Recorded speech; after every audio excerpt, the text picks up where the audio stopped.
saludo a todos. Este es el podcast de Comunidad Nexo. Mi nombre es Diego Araya y me acompaña José Pablo Quiroz. ¿Cómo vas? Muy bien, gracias a Dios. ¿Episodio número? Episodio 49. Así es. Hemos avanzado bastante y todavía dentro de la serie del estudio de la primera carta de Pedro, en la que ya estamos de cierre, de hecho. Sí. Estamos ya en el entrando al último capítulo.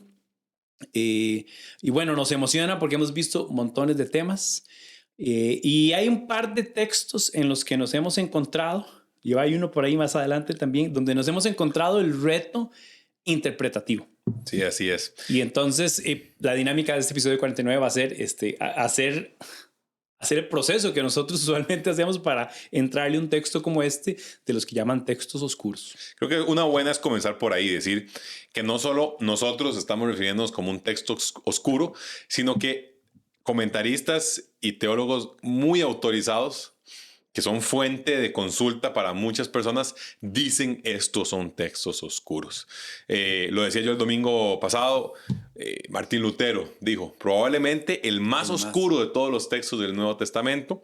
Te pone a pensar en el Antiguo Testamento también, algunos otros que pueden ser bien oscuros, que uno dice, si se van a penales, ¿quién gana? Quizás más, hay más textos oscuros. Sí, yo pensaría que sí. Además por el grueso del texto en general, sí, claro. Pero lo bueno es, tal vez comenzar con esa honestidad intelectual o transparencia de decir, a diferencia de otros podcasts en los que tal vez llegamos y presentamos cosas con ¿cómo le llamaría? No es con seguridad, pero sí, digamos, con cierta contundencia. Concluyendo cosas más Así específicas. Es. En este casi que lo que vamos a hacer es algo de un tema descriptivo, mostrando las posibilidades y permitiendo la discusión y el análisis si alguien quiere llegarse. Tuvimos un momento el domingo pasado, después de la enseñanza, muy bonito, en el que estábamos 4 o 5 personas y comenzamos a conversar.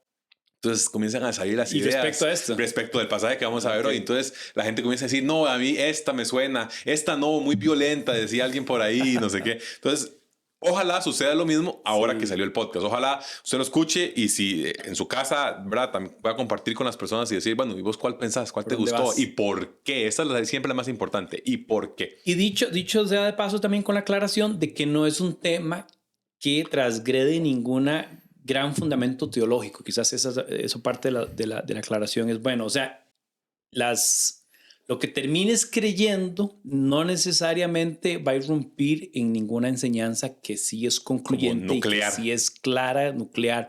Entonces, tal vez ese es otro tema, vez a agregar en esta aclaración bien pasada. Sí. Siempre, digamos, dentro de las aceptadas, dentro de las interpretaciones comunes. Dentro de las posibles, tal vez. ¿No? Entre las que tienen, las que se podrían sostener solitas. Justo, porque sí, digamos, hoy justo vamos a hablar de un tema en el que si te salís del canasto, sí puedes terminar llegando a ¿cómo se llama? Costas turbulentas. Que me parece que es uno siempre. O sea, que casi que en cualquiera de los casos es que se dé a pensar que esto es posible. Pero bueno, vamos a llegar ahí.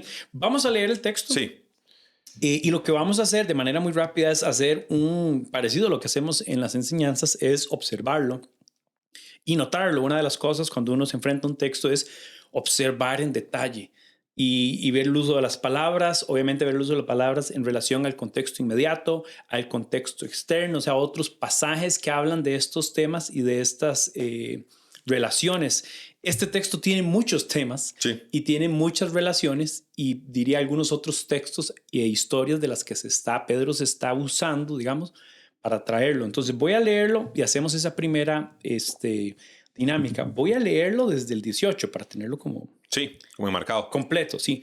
Dice, porque Cristo murió por los pecados una vez por todas, el justo por los injustos, a fin de llevarlos a ustedes a Dios. Él sufrió la muerte en su cuerpo, pero el Espíritu hizo que volviera a la vida. ¿Estamos bien? Sí, por ahí vamos claros. 19. Por medio del Espíritu fue que predicó a los espíritus encarcelados, que en los tiempos antiguos, en los días de Noé, desobedecieron, cuando Dios esperaba con paciencia mientras se construía el arca. En ella solo pocas personas, 8 en total, se salvaron mediante el agua, la cual simboliza el bautismo que ahora lo salva también a ustedes. El bautismo no consiste en la limpieza del cuerpo, sino en el compromiso de tener una buena conciencia delante de Dios. Esta salvación es posible por la resurrección de Jesucristo. Me encanta porque esa afirmación, después de todo lo que viene diciendo, lo pone otra vez como pies, pies sobre algo más firme. Esta salvación es posible por la resurrección de Jesucristo, quien subió al cielo y tomó su lugar a la derecha de Dios y a quienes están sometidos los ángeles, las autoridades y los poderes. Súper. Tal vez un único último versículo que hay que tocar ahí, solo para recordar que algunos lo verán como vinculado, es el 4:6, que después de ver todo el tema de que los insultan por no seguir en el mismo camino que tenían antes, ¿verdad? Por apartarse de cosas, y decir, bueno, pero dejen, o sea, van a tener que rendir cuentas ante Dios, que es lo que ya hemos visto. En el 6 dice, por esto se predicó el mensaje de las buenas noticias también a los muertos, para que a pesar de haber sido juzgados según criterios humanos en lo que atañe al cuerpo, vivan conforme a Dios en lo que atañe al espíritu. Solo porque contextualmente es importante para el análisis que podremos hacer después. Sí. 3:18 y 3:19. Tal vez un punto de observación interesante es ese 19 como comienza, que dice, y de ese modo fue. Sí. La que vos leías... Dice por medio. Por medio de ese espíritu fue, exactamente. El 18 dice básicamente, murió y el espíritu hizo que volviera a la vida. Sí. Y por ese espíritu. Exacto. Fue y predicó a los espíritus encarcelados. Que eso va a ser relevante, creo, para alguna de las posibilidades que mostraremos. Entonces, esta sensación inicial pareciera dar a entender como que es en ese contexto de la muerte y el haber vuelto a la vida que tiene lugar el haber ido a predicar a los espíritus encarcelados. Yo lo veo como en el contexto de la consumación de lo anunciado. O sea, una vez que murió y resucitó, o sea, en ese contexto de cumplimiento pleno, pero llega y refiere a otros momentos. Por eso decía, hay un tema de tiempo porque está hablando de la muerte y la resurrección. Eso es un tiempo. Está hablándole a ellos en su propio tiempo, poniendo a Cristo como el que sufrió injustamente para salvación del resto, para todos, ¿no? Que salvación es el otro tema grande aquí. Sí. Hay otro tema de juicio. Sí. Está el tema temporal de Cristo en la cruz, muerto, resucitado. Ellos en ese momento presente, los que están leyendo esto, pero también nos lanza ahora a Noé y lo usa como un tipo, ¿verdad? O sea, como que él usa la narración que es bien conocida y comienza a argumentar a partir de lo que pasó allá. Pero después vincula que algo de lo que pasó allá está todavía conectado con Cristo y Cristo efectuando una proclama, no sé si decirle enseñanza, si es la palabra correcta, pero como esta proclamación, porque dice que predicó. ¿Qué predicó a los espíritus encarcelados. Entonces ahí es donde para mí se vuelve turbo tratar de entender qué hizo Cristo, a quiénes y con qué propósito. Son como las tres cosas que quedan como... Y me gusta el pensamiento que estás llevando, porque los grandes temas, parte de lo que hacemos cuando no entendemos un texto, cuando está todo muy oscuro como la línea general, es al menos ver qué cosas sí están claritas. O sea, qué cosas podemos decir, bueno, se trata de esto, ¿verdad? Como cuando usted ve una película de 2 horas, sale y usted dice, yo creo que era sobre un perrito. Eso es lo que entendí. Sí. No estoy seguro cuál era el mensaje específico, pero era sobre un perrito. Si vieron Garfield, sí no entendió nada. Sí, exactamente. Si la película era Garfield, no entendió nada.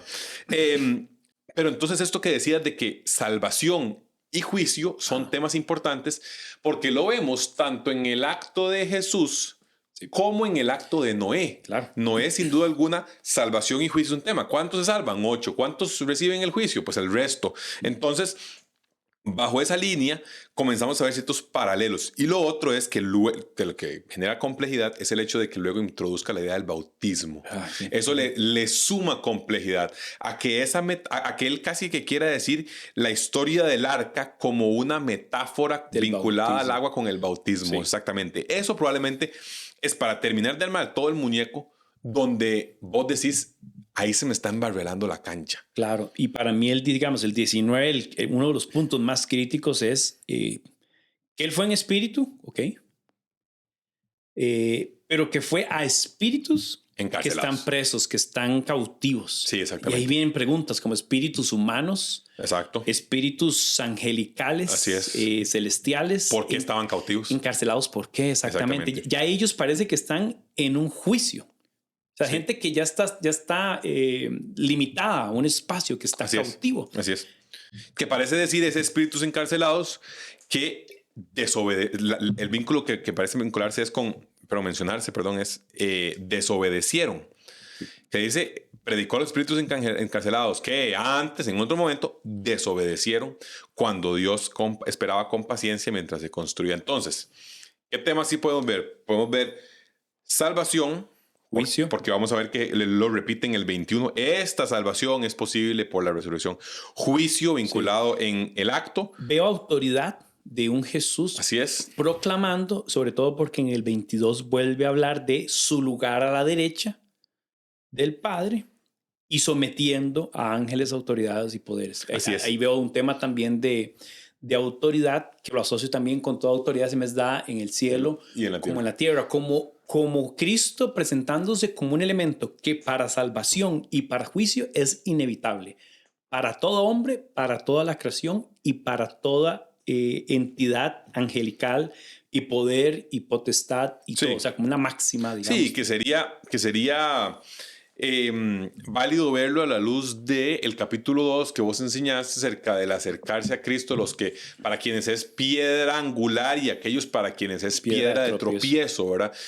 Humanos, por supuesto, en ese sentido, pero sí como el acercarse a Él, el verlo como lo que es, puede llevar a salvación, mientras que no verlo como lo que es termina siendo piedra de tropiezo. Ahora, esos son parámetros generales. Aquí la gran duda, por supuesto, es a qué se refiere con lo de que fue a los espíritus encarcelados que desobedecieron. Ese es el gran de qué se trata. Ahí es donde está lo más oscuro. Ahí es donde se apaga todo. Exacto, ahí es donde se va la luz y no de manera programada y anticipada por el instituto correspondiente en nuestro país, sino así de golpe se va la luz ahí. Sí, la verdad. Y el otro tema que agregaría, que lo mencionaba, pero no es un tiempo tan distinto sí. a Cristo en la cruz y tan distinto como los que están escuchando esto de primera mano. Y comenzando también porque Noé es parte de esos capítulos de Génesis que son de los más difíciles, Sí. ¿verdad? Génesis del 1 al 11 probablemente son los capítulos más difíciles. Del 12 comienza diciendo, y había estado Abraham, y de ahí se ve más claro. Pero del 1 al 11, y sobre todo, me decía una amiga el domingo precisamente, me decía, es que es de esos pasajes en Génesis 6, que es que está Noé, ¿verdad? Y antitos, en los que la Biblia tira 3 o 4 versículos sobre un tema que usted dice, ¿de qué está hablando? Sí. Y luego dice, bueno, y en otras historias verán que los helados ahora están más baratos. Y uno dice, pero suave, no me cuente todavía los helados. ¿Qué está pasando? Eso es lo que hay, eso es lo que voy a contar de esa parte. Sí. Queremos tal vez presentar algunas posiciones. Sí, en el ejercicio, hablando del proceso, ¿verdad? Nosotros siempre queremos agarrarnos con el texto, vemos el texto, lo vemos dentro del texto, después extrapolamos a dónde están estos temas y por lo menos un ejercicio que yo sé que hacemos ambos es una consulta, que por lo general le aconsejo a la gente hacer la consulta de comentaristas o de posiciones teológicas, o sea, de otros teólogos, al final de tu propio indagación, por decirlo así, para que no medie como ya el criterio de alguien por lo que vos mismo estás observando. Al final es un ejercicio que queremos aplicar a todo el texto de la Biblia. Precisamente, que es algo que hacemos también cuando preparamos enseñanzas y que buscamos que pueda ser claro también en el proceso de la celebración. O sea, que genere para la persona ese proceso inductivo de pasar primero al texto y luego llegar a conclusiones, las propias, y luego escuchar también las de alguien más, que en este caso es vos y yo que estemos presentando algunas, e incluso lo hemos dicho en algunos momentos, véala con sus ojos. Claro. Y ve a ver qué piensa. Ahí está, sí. Y trate de poner en comparación con lo que usted está escuchando en este momento. Sí. Y vamos a ver qué pasa, ¿verdad? Que de hecho con el formato de verso a verso es cuando más nos permite no solo enseñar a la comunidad, a la congregación, sino mostrarles un modelo de cómo hacerlo. Así es. Tal vez romper esa codependencia histórica que ha habido de voy a la iglesia para que alguien me enseñe, sino que voy a la iglesia para que todos nos enfrentemos al texto y cuando no voy a la iglesia igual lo hago. Exacto. Estoy observando, estoy haciendo preguntas, estoy indagando, estoy comparando. Sí, precisamente. Parte de esto es no solo el pescado, sino la caña de pescar, para enseñar a pescar. Ahora, está bien, si usted leyó este texto y se siente que no entiende mayor cosa, está bien. Uno más. Bienvenido al club. Exacto. Este es un texto, de nuevo, en el que mucha gente ha externado esto mismo. Así que queremos presentar 3 que son comunes y por dónde van. ¿Okay? La primera, una interpretación dice que entre el Viernes Santo, cuando Jesús fallece, y el domingo de resurrección, cuando por supuesto se le presenta a las mujeres y demás. Exactamente. En esos días, Cristo en el Espíritu fue al lugar de donde estaban los muertos y predicó.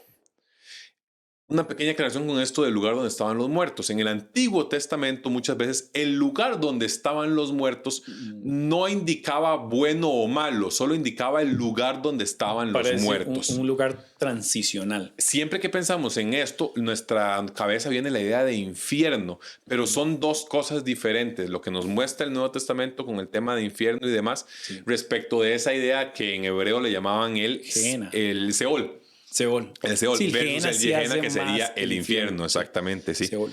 Entonces, es lo que dice básicamente, o sea, esta posición, lo que dice es, él fue, baja, predica, y lo que hizo fue entonces, yo me lo imagino así, esta es mi mala referencia, Jesús con un bus llegando a recoger a todos los santos del Antiguo Testamento, Sí. para sacarlos de este lugar temporal de la muerte y llevárselos con él hacia el cielo. Ajá. O sea, Jesús llegando a recoger gente y decir, ya es tiempo de irnos, vámonos, y se van para atrás todos. Esa es, digamos, una posición. Ajá. No sé qué opinión te merece. ¿Qué pensás? Esa es la que no me queda muy claro, por lo menos en como lo estábamos viendo, es... a mí me da la sensación que hace referencia que sin entender el personaje de Cristo, la persona de Cristo, murieron en una fe profetizada, en un evento anticipado, pensando en la idea de que los viene a recoger. Sí. Entonces para mí tiene referencia o tiene sentido en la idea de gente que creyó a lo que los profetas revelaron, que para mí también tiene sentido entonces enmarcado dentro de una dinámica judía, sí, con la ley y con varias cosas dadas. Esa es la sensación que me da con eso. Sí.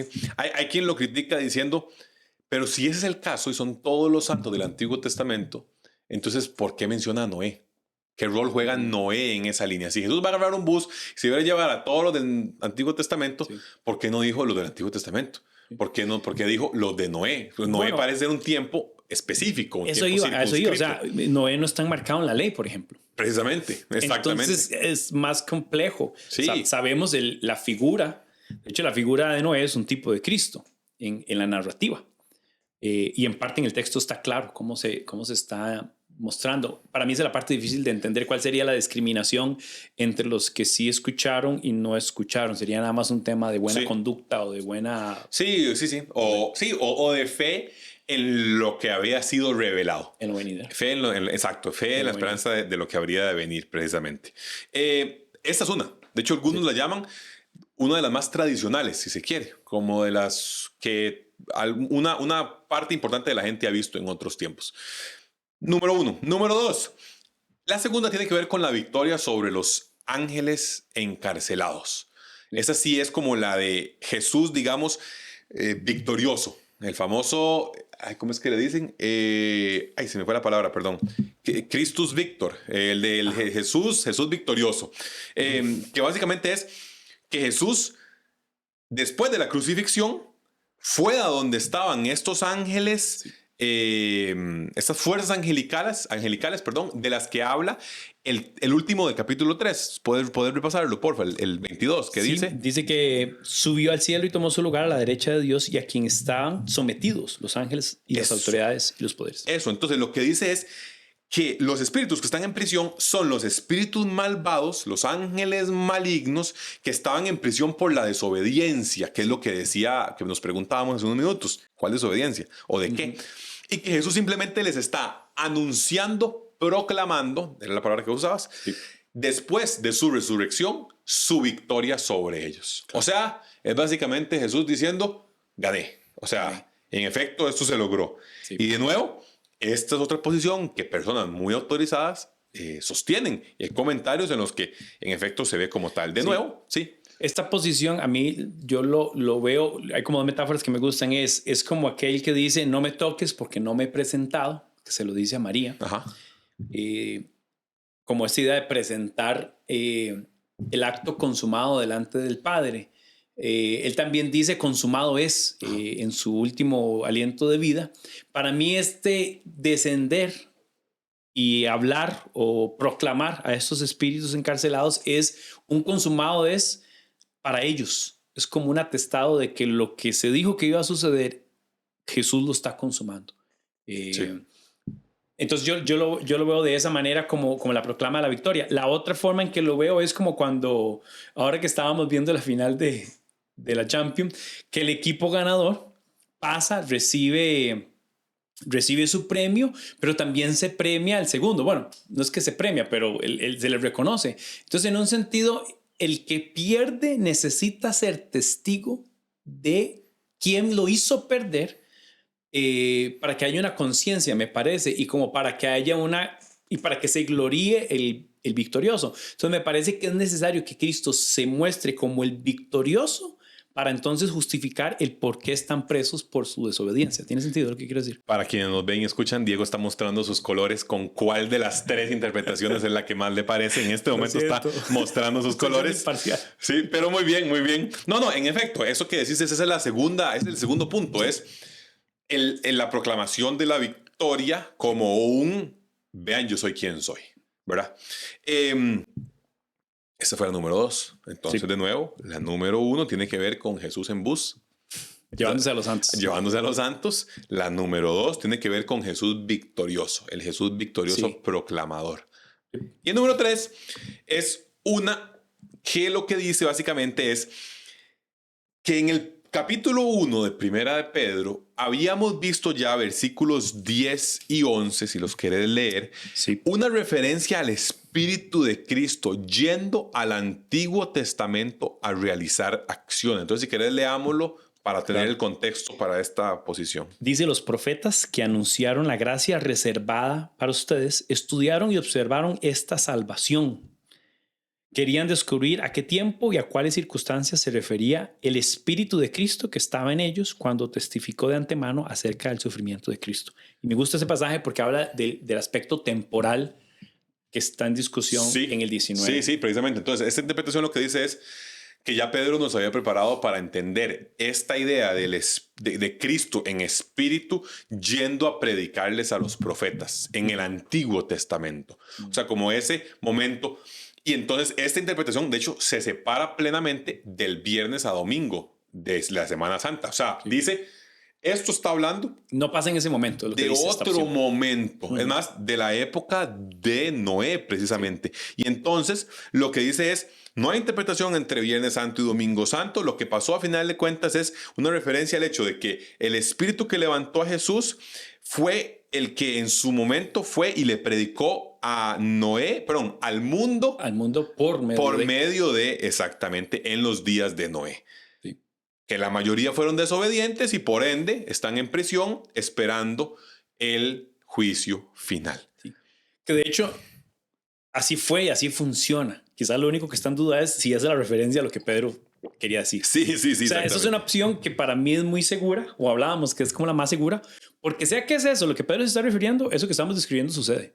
¿Verdad? La historia de Noé y este juicio es un protoevangelio, digamos. O sea, es un tipo donde se manifiesta que los que creyeron, los que obedecieron y el llamado de Dios y la voz de Dios, entonces tenían un salvoconducto que aquí era el arca. El arca los protegió del agua que venía como un juicio. Ahora lo traemos en el Evangelio de Cristo y es Cristo nuestra arca y estamos creyendo en Él y por Él somos salvados del juicio que también está presente en el Evangelio. Es que volvemos a lo que habíamos estudiado, ¿verdad? El Evangelio representa salvación y juicio. Así es. Entonces, esa es tal vez la tercera opción, es como la que parece más segura, porque ya de todas formas sabemos que es así, tal cual. Sí, precisamente. Entonces, bueno, esas son las tres opciones. Sí. Jesús en bus. Escojan ustedes. Jesús victorioso y abstraído completamente del momento de viernes a domingo. Jesús en un momento previo en la época de Noé. Tres opciones y precisamente eso que acabas de decir, lo que queríamos comentar, ¿no? Analícelo en casa, discútalo, siéntese en su mesa, piénselo, háblelo con su familia, dígale cuál le suena más, pero sobre todo, ¿por qué? No por puro gusto, sino cuál interpretación me es más consistente, cuál me parece que tiene falencias. Sí. ¿Por qué? Porque eso entrena como comunidad nuestra capacidad de identificar razonamientos o argumentaciones que tienen huecos. Sí, pensamiento crítico en el sentido de que cualquier buena afirmación teológica debería ser capaz de sostenerse por sí sola basado en el texto, pues. Sí es, así más es. que si uno dice que me gusta más o es más bonito. Correcto, no es un tema de preferencia. Cuando yo digo que, ¿verdad?, que cada quien escoja, escoja a la luz de qué tan plausible o razonable suena el argumento en relación con las reglas de comprensión de texto. Sí. No cuál me gusta más porque tiene la camisa más bonita. O sea, cuál color de las tres me gusta más porque es un color más lindo. Un ejercicio que yo siempre intento hacer es cuando una idea que parece que está ahí en el texto, la puedo poner a prueba con otras grandes enseñanzas bíblicas o doctrinas, enseñanzas fundamentales, y no agrede eso. Así es. Porque a veces hay ideas que por sí solas usted las compara y las pone en relación con las doctrinas y se da cuenta que es incompatible. O sea, no puede sostener esto y todo el cuerpo de enseñanza. Correcto. Y la otra cosa es que de alguna manera motiva a la gente a tener un cuerpo de enseñanza. Un cuerpo de enseñanza es que pienso cosas que que están armonizadas entre sí y que este cuerpo de enseñanza se sostiene en Cristo. Así es. Y en la palabra. Entonces una manera es como poner estas ideas ahí y ver si coexisten, si es posible. Sí, o sea, comienzan a presentar chispas más allá de lo que se puede. Hay una forma muy útil de describir lo que a veces la gente utiliza, que es la diferencia entre una contradicción y una tensión. Una contradicción es una clara oposición entre dos ideas que no pueden ser. No pueden. Ejemplo, Diego no puede a su vez tener 3 hijos y 5 hijos. No puede, o tiene 3 o tiene 5, ¿verdad? O tiene plata o tiene 3 hijos. Exactamente, no puede, son otras contradicciones. Pero hay tensiones en las cuales un texto parece afirmar algo parcialmente de otro texto que nos dice, pero esto cómo lo jala. Y por eso la idea de tensión, yo siempre pienso como una liga que se está jalando. Es como, ok, ¿hasta qué punto se puede jalar de manera que todavía no revienta, sostenga plenamente? Sí. Eso, entonces, son nuestra propuesta. Queríamos presentar 3 ideas, 3 propuestas. Ojalá promover el diálogo. Pero a su vez, hay algunas doctrinas que yo te iba a preguntar antes de ir ahí, ¿cuál es la tuya? ¿No dijiste? Estás haciendo trampa. Me voy a reservar aquí todo tipo de comentario y pensamiento para mi fuero interno con mi familia y mi esposa. A mí me suena a mí me gusta la 1, la de Jesús en bus. Primero por el título. Cachi, sobre todo por eso. Es más, la verdad es que solo por el título. ¿Se acuerda de Autobús Mágico? ¿Usted se imagina eso así? No. ¿No se acuerda? No, es que ya eso es para gente que nació en los 80s. Bueno, entonces, sí, a mí esa opción me suena por la idea de, digamos, esa proclamación de Jesús diciendo yo voy y lo que hago es llevármelos. Solo me genera una espina en la cabeza lo de Noé, lo de por qué menciona Noé y no todo el Antiguo Testamento, porque la gente que va en ese bus no serían solo los de Noé, o no serían los de Noé, más bien sería en general. Entonces, a mí esa primera me gusta más que la segunda, en cuanto a su interpretación, por el hecho de que esta idea de los ángeles esa queda como inconclusa malignos, en esa posición. Sí, exacto. Pero la idea de los ángeles malignos que estaban encarcelados, que vos decís, al final de cuentas, ¿qué estaba pasando? Yo lo que digo es, ¿a cuáles ángeles se refiere específicamente? Y tendríamos que entrar en una profundización que algunos hacen, que hoy no tocamos, que se puede hacer, que si es los ángeles de Génesis 6, los de los hijos de Dios, que se enamoraron, que vieron que las hijas de los hombres eran atractivas, no sé qué, y que terminaron cayendo, que es un pasaje tan oscuro, tan oscuro, que para mí es altamente difícil ¿cómo se llama? De completar. Entonces, sí entiendo que la primera parece tener algunas pequeñitos huequitos. Curiosamente, la primera y la segunda podrían sostenerse ambas. Sí, podríamos incluso pensar en que... Porque otra vez, el bus representa a aquellos que son llevados por un elemento de fe, pero si son llevados tienes que dejar cautivos los que están cautivos y afirmar su cautividad, su sometimiento. Vamos a tener que hacer un tratado de teología sistemática nuevo para esto. Sí, la cosa de introducir el tema de los ángeles caídos y Nefilín y todo esto es por el tema temporal, o sea, porque nos lleva a Noé a cuestionar si... Sí, los Nefilín están en Génesis 6. Están ahí. Y Noé viene unos versiculitos después de Génesis 6. Sí. O sea, está en Génesis 6 precisamente. Entonces, sí, hay por ahí una posición que es la posición 2 tal vez argumentada un poquito más en detalle, que ahí es donde se pone también más confuso. Sí, como más místico. ¿Verdad? Hay un escritor conocido, Michael Heiser, que habla de la posición 3, su posición es la posición, no, su posición es la posición 2, Sí. ¿verdad? Esta que viene victorioso. Sí. Y como afirmar un juicio. Él habla de que Pedro hace un ejercicio comparativo como el que o usa el tipo como lo usa Pablo. Pablo usa el personaje de Adán y presenta en Cristo un segundo Adán.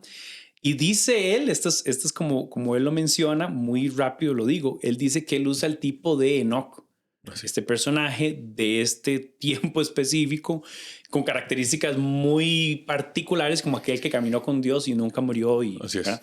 Entonces él habla de que pareciera que Pedro tiene la intención de presentar a Jesús como un segundo Enoch.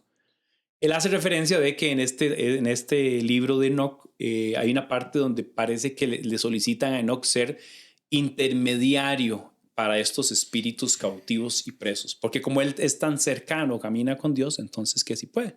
Y según lo que narra, él accede a esa intervención, a lo cual Dios le dice que no. Y entonces no, es no, y él comunica. Entonces él llega y dice que la idea de relacionarlo con Cristo es que Cristo es igual, él consuma el mandato del Padre, ejecuta su muerte, su sacrificio sustitutivo, y él va y vuelve a comunicar o vuelve a afirmar la condenación en la que están estos por su rebeldía y por la desobediencia que menciona. Entonces, ves, es como la idea del sí, ahí justo, 2. Exacto. Cuando ya llega a este punto es cuando, lo conversamos de previo, cuando yo digo, es que ya ahí ya no me da. Claro, o sea, ya ahí entré en un nivel de misticismo hasta con algunas fuentes no pertenecientes al canon, que entonces ya ahí me saca de decir, no, yo me quedo con el canon. Yo me quedo con el canon y, ¿verdad? Ese es... Pero bueno, discútanlo en casa. Revísenlo. Queremos conversar acerca de una más que es... Hay una cosa que sí podría llegar a pensar a alguien a partir de esto y que quisiéramos ser, eso sí, contundentes con este punto, y es la idea de que bajo estas líneas habría alguna posibilidad de que para nosotros, después de fallecer, o sea, después de la muerte, quedemos en algún espacio en el que posteriormente tengamos posibilidad de ser recogidos por el bus. Como de un segundo chance. Como de un segundo chance. Que el bus llegue, que haya otro bus listo, que sale ahí de la central de San José, o que quedaríamos en un espacio intermedio y que sí o no. Y de eso sí queremos hablar con mucha contundencia, porque nos referimos a un pasaje conocido que es Hebreos capítulo 9. 9:27, capítulo 9, versículo 27, exactamente. ¿Tienes ahí? Sí, nos dice... bueno, dice que no era necesario, ¿verdad?, que Cristo tuviera que ofrecerse en el cielo vez tras vez, como el sumo sacerdote cada año con sangre ajena, que sí, y pues tendría que haberlo hecho muchas veces y que no sé qué, pero que ahora se ha presentado una sola vez y para siempre, semejante a lo que leíamos en el 3:18 de Pedro el domingo pasado, una sola vez y para siempre, a fin de acabar con el pecado mediante el sacrificio de sí mismo. Y luego dice el 27, así como está establecido que los seres humanos mueran una sola vez y después venga el juicio, también Cristo fue ofrecido en sacrificio una sola vez para quitar los pecados del mundo. Entonces, él viene hablando de lo de Cristo y su sacrificio. Pero en ese contexto dice, bueno, vean, esto de que Cristo fue una sola vez se parece a lo de los seres humanos con la muerte. Una sola vez y después el juicio. Que lo que básicamente nos da a entender es que no hay segundos chances para nosotros. No hay estados intermedios posteriores a esta vida que nos lleven de previo o para ponerlo en un buen costarricense, en un wiri wiri, o sea, en para allá y para acá. Exactamente. Sí, yo creo que esta posición es importante porque esta es la que sí afirmaríamos que es un riesgo interpretativo grande. Enorme. Porque choca con todo. Pega por todos lados, exactamente. Choca con todo. Y además que esto está asociado con creencias y prácticas que en la historia de la iglesia se han dado, ¿verdad? Entonces, haciendo tal vez referencia al tiempo más de oscurantismo con prácticas que ahorita no recuerdo cómo se llamaba, pero habían ciertos sacerdotes en la dinámica católica que no recuerdo el nombre que existía, pero era como un come pecado. O sea, si alguien moría o fallecía en tu familia, había un sacerdote al que se le podía pagar para que entonces hiciera un tipo de misa, un tipo de cosa para que tu familiar transfiriera sus pecados y de alguna vez sacarlo en ese wiri wiri. Que al final eso... Como una suerte de indulgencia. Como una indulgencia, pero no solo, porque la indulgencia era no solo en muerte, ¿no? Era previo. Sí. Pero esa era específicamente un chance de lo que estás diciendo, un chance de que aun cuando está muerto hay algún tipo de ritual que pueda darle una segunda oportunidad a alguien que ya no está. Y eso también, buscando y leyendo acerca de los apócrifos y Enoch y todo esto, estuve leyendo y me parece que es Tobías y Macabeos, donde hay varias secciones, que esto afirma porque no son libros canónicos, donde tienen prácticas de este tipo de cosas. Y me parece que es en Macabeos donde habla de que algunos ofrecieron una ofrenda y unos holocaustos y algunas cosas de una, ¿cómo se llama esto? Como de una... como de un grupo armado que falleció en un encontronazo, que entonces ellos estaban para poder salvarles aún estando muertos. O sea, como... Y esto viene en parte de estos textos, que de ahí se apoyan muchas prácticas, bueno, que hasta el día de hoy existen. O sea, hasta el día de hoy la gente piensa en esta idea de orar, todo el tema del novenario y todo esto tiene esas implicaciones. Y esa es por la razón que queríamos ser tal vez bien enfáticos en decir esta posibilidad atenta con el resto del cuerpo doctrinal, digamos. Hace muchos años estaba yo en otro país y una compañera que era de otro lugar también pidió oración por su abuela que acababa de fallecer. Y recuerdo que una amiga muy sabiamente se le acercó y le comentó y le dijo, pero es que nosotros no oramos por los muertos, nosotros oramos por los vivos, porque para los muertos lo que fue, ya fue. Lo hecho está. Y esto nos lleva también a nosotros en relación con nuestras prácticas del día a día, como bien decís, pero toca temas esenciales de Cristo, su obra, su suficiencia, pero además su valor. Si vos podés, por vía de un par de oraciones y un par de cositas más, sacar o mover o empujar o jalar en la fila o meter un recurso de amparo en sala constitucional para que te adelanten en la fila o te retrasen, estás dejando de lado lo más valioso que se te mostró para poder tener acceso al Padre, que era Cristo, el único camino.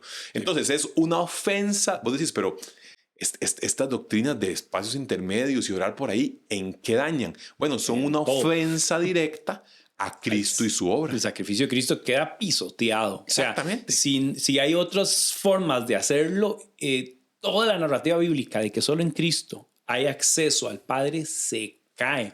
Entonces, por eso esta postura es especialmente nociva. Sí, esto no cabe, o sea, no cabe en el pensamiento del creyente, no debería caer. Y es nociva no solo por su contenido teológico, digamos, altamente pues hereje, contrario, digamos, al valor de Cristo, a la presentación de quién es Cristo, pero son nocivas también por la vivencia y la experiencia personal del creyente, que puede, del ser humano, que puede entonces vivir bajo la idea, bajo la impresión de que tendrá chance en una segunda vuelta. O sea, de que si no gana en primera ronda, luego puede ir a patear penalitos y en penalitos tal vez sí. Tiempos extras. Y te daña por completo la idea básica que es que, como dicen los colombianos, nos la estamos jugando toda en todo por el todo hoy. Todo por el todo en esto. Quita la sensación de urgencia, quita la sensación de urgencia del evangelismo, quita la sensación de la vida transformada en este momento y casi que deja para después, por si acaso, que paso en una cultura como la nuestra, sería terrible. Dar un segundo chance para poder hacer después lo que no quiero hacer hoy. No, es terrible. Estoy pensando, mientras hablábamos, me acordaba de Lázaro y el rico, ¿no? Así es. Que de alguna manera presenta un argumento de los que están allá y los que están aquí, y no puede haber un cruce de aquí para allá ni nada de esas cosas. Eso ya fue. Tu tiempo de responder a la gracia y misericordia del Padre es hoy. Eso. A través del sacrificio de Cristo no hay puntos medios, no hay tiempos extra. Ese es el chance. Exactamente. Es el chance que existe. Creo que en el tema también, no apologético, pero final de los tiempos. Escatológico. En el tema escatológico también hay posturas que dan sensación de segundas oportunidades, que eso es un tema no nos vamos a meter. Sí, exactamente. Otro día con tiempo más bien. Sí. Pero sí, justo. Y eso te habla entonces acerca de también la importancia de nuestros actos evangelísticos como congregación actualmente. El tiempo que tenemos para realmente hacerlo. Sí. Como decía, el sentido de urgencia. Entonces, es importante para la teología, es importante para la vivencia y experiencia personal, es importante para la experiencia y vivencia misional de la iglesia, eclesial, como comunidad. O sea, de todo lado entender que está establecido que los hombres mueran una sola vez y después el juicio. El juicio, sí. Que por cierto está implícito en el texto, el tema de juicio. Pero bueno, eso es. El reto es, sigamos escudriñando la palabra de Dios, sigamos aprendiendo y tal vez una llamada de atención de guardarnos de creencias que terminan, que podrían terminar distorsionando el pensamiento de que es en Cristo, solo en Cristo, en fe, solo en fe, por su gracia y valorar el texto. ¿Qué estaba queriendo dar a entender Pedro? Ahí están varias posturas. Ahí están las posturas. Pero bueno, por lo menos sí tenemos mucha claridad en el contenido grande de todo el texto, que ya vimos los pasajes, ¿verdad? Sufrimiento, salvación, juicio, la glorificación de Cristo y el poder de Cristo por sobre toda entidad terrestre y no terrestre, ¿verdad? Angelical y no angelical. Y bueno, con eso quedamos. Precisamente. Agradecidos por el hecho de que el estudio de peregrinos nos hace pasar por aquí. Sí. Y nos lleva, porque de lo contrario, ¿cuántas veces alguien predica de 1 de Pedro 3:18 en adelante por selección un domingo? De hecho, es bueno que lo hablemos o que lo contemos, pero cuando entramos a esto, lo primero que dijimos es, tenemos este texto. Exactamente. Pero también, otra vez, es un ejercicio de, nosotros seguimos aprendiendo. Sí. Estamos aprendiendo como todos. Es un ejercicio de motivar a otros a crecer en el estudio y estos formatos que estamos tratando de motivar para que la gente crezca en su propio estudio, pero también es un ejercicio de integridad y de humildad. Sí, y yo le sumaría uno. Es un ejercicio de recordar, 2 Timoteo 3:16, que toda la escritura es inspirada por Dios y es útil para A, B, C, D, F. Entonces, incluso estos pasajes oscuros. Totalmente. Bueno, episodio 49 del podcast de Comunidad Nexo. Los invitamos. Recuerden que nuestra siguiente reunión será el 23 de junio y ya estamos cerrando. Así que bueno, si se han perdido algunas de las secciones de estudio en nuestro canal de YouTube, pueden encontrarlas todas. También si alguno requiere de las hojitas, también pídalas, se las podemos hacer llegar o inclusive por PDF como lo requieran. Y bueno, sin más, eso es todo. Muchas gracias. Muchas gracias. Bendiciones. Nos vemos.